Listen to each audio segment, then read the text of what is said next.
मधुमय बसंत पुनः इस वर्ष अपने संपूर्ण उल्लास के साथ फिर से हमारे घर आंगन में, जीवन और हृदय में दैवीय अनुदानों और प्रेरणाओं का प्रवाह लेकर आया है। सच में बसंत के आगमन से शीतकालीन जड़ता समाप्त हो जाती है। प्रकृति के रंग में हम भी प्रकृति में स्थित हो जाएं, और अगर स्थित हो गए तो मानव भी उल्लसित हो उठता है। मनुष्य के अंदर का यह उल्लास समाज में आह्लादमय उत्सव के रूप में प्रकट होता है। इस पुण्य पर्व पर माता सरस्वती की हम पूजा करेंगे।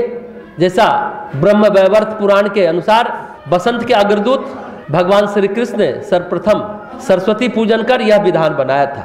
आपको मालूम होना चाहिए कि बसंत पंचमी, जो माघ शुक्ल पक्ष पंचमी है, सर्वप्रथम भगवान कृष्ण ने सरस्वती पूजन किया था। माता सरस्वती का पूजन कर यह विधान बनाया था कि माघ शुक्ल पक्ष पंचमी को इस गुप्त नवरात्रि में सरस्वती माता का पूजन होगा।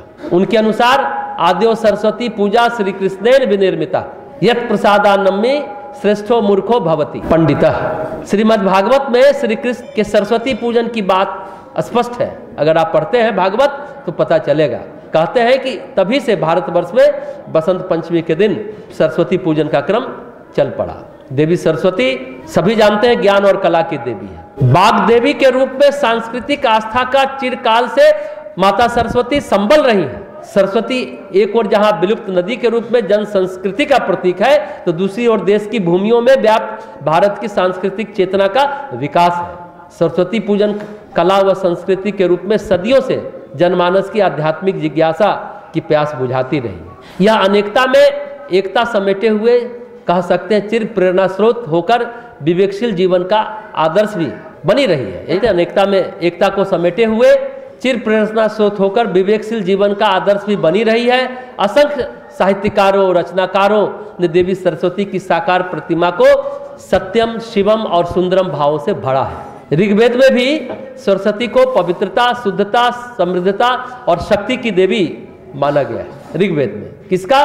पवित्रता का, शुद्धता का, समृद्धि का, शक्ति का प्रतीक माना गया। शिव पुराण हो, वायु पुराण हो, ब्रह्मवैवर्त पुराण हो, उसमें सरस्वती माता की अनेक विधाओं की, कलाओं की अधिष्ठात्री देवी के रूप में माना गया है। दुर्गा सप्तशती के तृतीय चरित्र में भी महासरस्वती के दिव्य चरित्र का विशद विवरण प्रस्तुत किया गया है। विशद विवरण दुर्गा सप्तशती में है। इस ग्रंथ के अनुसार महासरस्वती माँ दुर्गा का ही एक रूप है, माँ गायत्री का ही एक रूप है। गायत्री सहस्त्र नाम आप पढ़ते हो, 1000 नाम ले तो एक नाम सरस्वती भी है गायत्री का, एक नाम दुर्गा भी है। और दुर्गा सहस्त्र नाम पढ़े तो उसमें एक नाम दुर्गा का गायत्री है, दुर्गा का एक नाम सरस्वती है। इस ग्रंथ के अनुसार महासरस्वती माँ दुर्गा का ही एक रूप है। सरस्वती सतोगुण का उत्कर्ष है।